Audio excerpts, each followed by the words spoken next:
Hi, and welcome to the Market Alert for Friday, the 23rd of October 2020. So yesterday, Pelosi optimism triggers massive value rotating short squeeze, which means prices moved higher. As it says here, boy, that escalated quickly, which we'll look at shortly.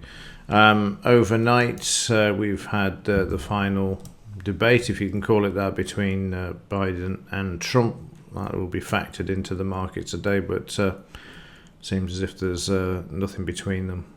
From what bits I've actually read. Not that I want to really read it, to be honest.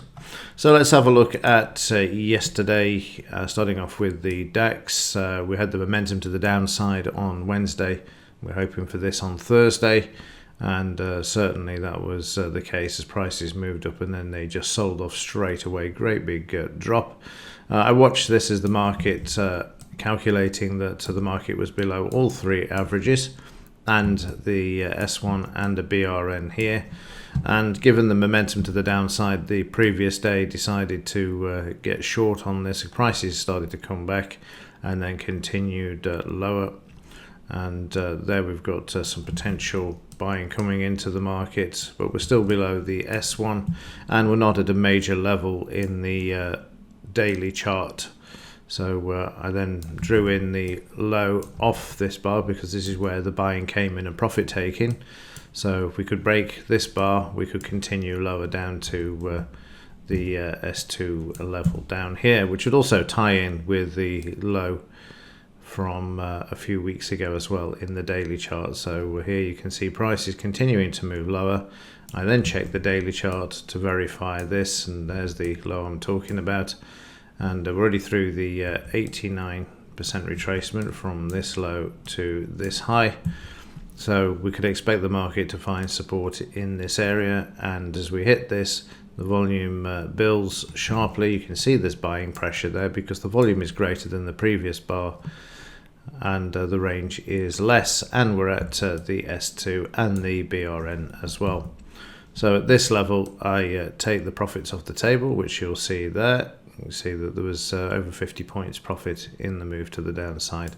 And then it was just a matter of waiting to see what happened. The market then traded sideways in a bit of a range and eventually started to make its way to the upside. We had a potential buy signal here and prices trading just up to the scalp. I wasn't actually on this trade, as you can see, because I haven't moved and redrawn the trade. I had somebody turn up just beforehand, so couldn't do this, which is why you're not seeing the trade being redrawn, etc. But then prices came back down below the 5-bar moving average, and we had a potential sell signal there that wasn't filled. Again, notice the increase in volume, the market coming off the low, going back towards the 20-bar as well. Again, this is a buying pressure bar.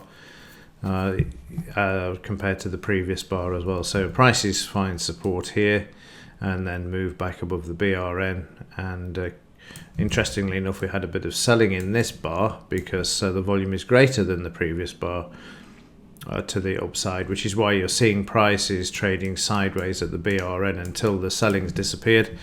Then prices will have to trade sideways, or somebody coming in and then continuing to sell the market. But on this occasion, prices moved to the upside and continued up back to the 200 MA, where prices then find a bit of resistance, which is highlighted here, and then start to reverse once more.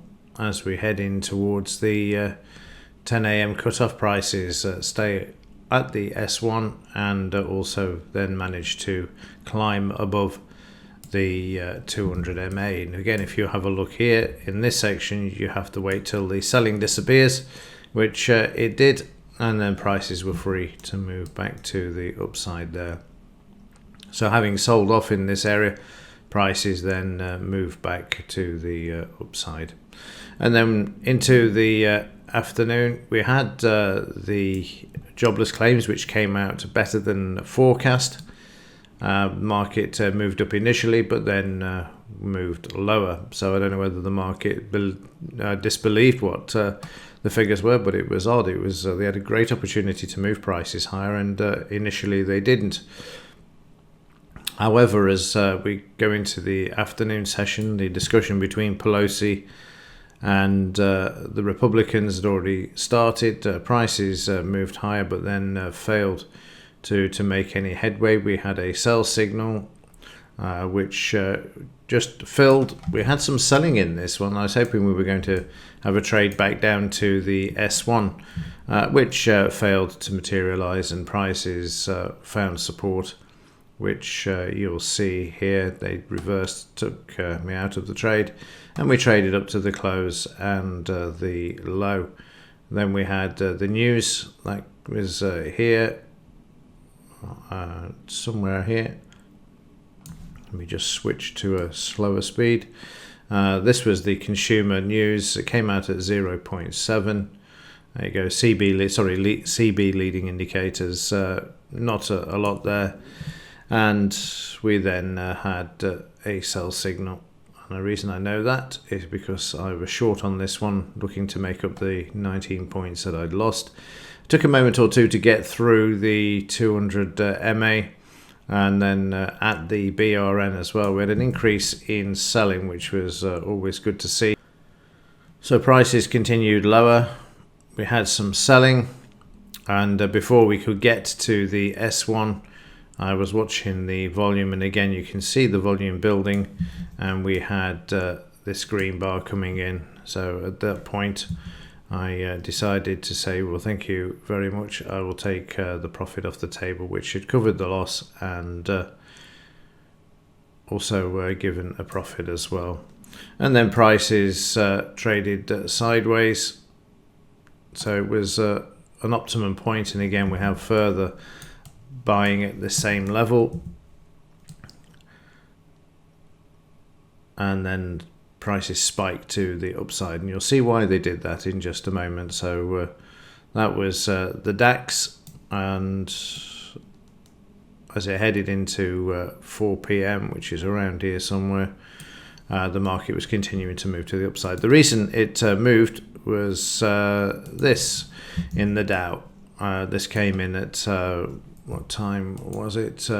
5 minutes to 4. Huge buying. This is the Pelosi thing they were talking about in the headline, the short squeeze. That happened quickly, and then you see the Dow moving up 100, 200, 300 points within the next couple of hours there. So in the DAX, the market recovering straight from the 12,339. You've got green there at the moment. Prices looking like they want to move to the upside. No guarantee, of course. The market's been weak on the open for the last 2 mornings. So let's have a look overnight, see what we've got. Prices trading down below the 200 MA there and heading towards the DP level, back to the 200, which formed a resistance, quite a significant resistance actually, then eventually breaking through to the previous day's close and towards the high. So the market at the moment above the 200 and above the DP, heading towards the previous day's high, Thursday's high, with the prospect of being able to move higher there. So the daily chart, just to have a look back at and get some idea of where we could go. Let's take this high to this low. This is the last high that was left behind. We'll draw in from there to there. And the moment the market's at the 38% of this retracement. So we'll keep those at hand so we can see as we move to the upside. The 12687 could be the R1. 12687. No, it's a lot further up. It is the R1. Yeah, it's up in this area. So just in case we get a move to the upside, I know that we've got some resistance at this level, which is 50% retracement from this high down to yesterday's low. Meanwhile, in the implied volatility, we see from this one, we've got a bit of a move to the downside there yesterday as the market moved sharply to the upside. We still got an amber here as prices just closed below there, but just above the 20 bar moving average, but it is indicating some sort of bullishness there for today. What have we got news wise today? A lot of flash news all across the board. from 8.15 to 2.45 for the US. And this weekend the clocks go back an hour for the UK. Don't think it's the case for the US, or is it? No, just Europe and the US are a week behind. So let's just scroll down and see if we get that. Yeah, so will be an hour difference from next week, as well as we move back an hour for the winter season. Okay, I think that's it for this one. And if there is anything else to report, then I will let you know. But as ever, thanks for watching. Have a great weekend, and see you in the next one.